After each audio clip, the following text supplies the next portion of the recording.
Ready start.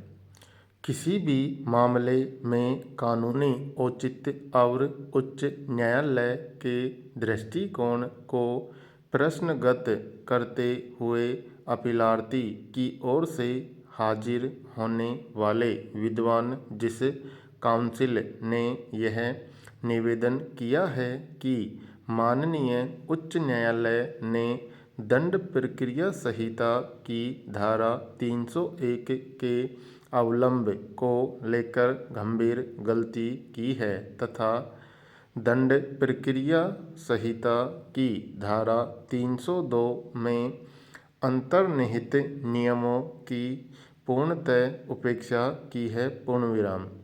Council के अनुसार किसी मजिस्ट्रेट और सेशन न्यायाधीश के समक्ष विचारण के बीच विभेद है और दंड प्रक्रिया संहिता की धारा 302 में जिला एवं सत्र न्यायाधीश के पास विचारण करके नियम लागू करने की अनन्य अधिकारिता है और इसलिए परिवादी यदि उसे न्यायालय द्वारा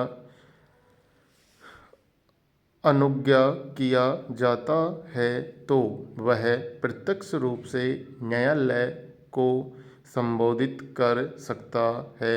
पूर्ण विराम।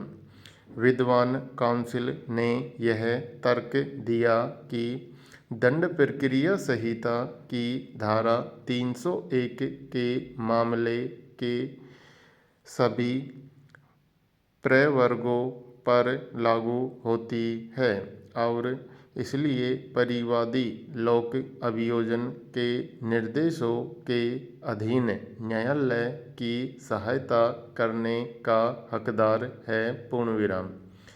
इसके अलावा यह भी निवेदन किया है कि उसके पास न्यायालय से अनुजा लेकर लिखित तर्क फाइल करने के लिए केवल एक दूसरी स्वतंत्रता है। पूर्ण विराम। पैरा। अपीलार्थी ने दंड प्रक्रिया संहिता की धारा 302 के अधीन मामले को संचालित करने की कभी कोई इच्छा नहीं की थी जैसा कि परिकल्पित है। विराम। इस बारे में कोई आवेदन फाइल नहीं किया गया था इसलिए उच्च न्यायालय के आदेश के साथ फाइल करने में कोई दोष नहीं हो सकता। पूर्ण विराम। यह भी निवेदन किया गया जैसा कि तथ्यों से प्रकट होता है कि विद्वान मजिस्ट्रेट ने मौखिक निवेदन के आधार पर प्रार्थना को मंजूरी दी जो दंड प्रक्रिया संहिता की धारा 301 के अधीन प्रकट है और ऐसी स्थिति में दंड प्रक्रिया संहिता की धारा 302 के फायदे लेने के लिए उसे कोई शिथिलता नहीं दी जानी चाहिए। पूर्ण विराम। लोक अभियोजकों द्वारा हाजिरी किसी मामले का भार साधक लोक अभियोजक या सहायक लोक अभियोजक किसी न्यायालय में जिसमें वह मामला जांच विचारण या उसके अधीन है किसी लिखित प्राधिकारी के बिना हाजिर हो सकता है और स्वयं अभिवचन कर सकता है। पूर्ण विराम।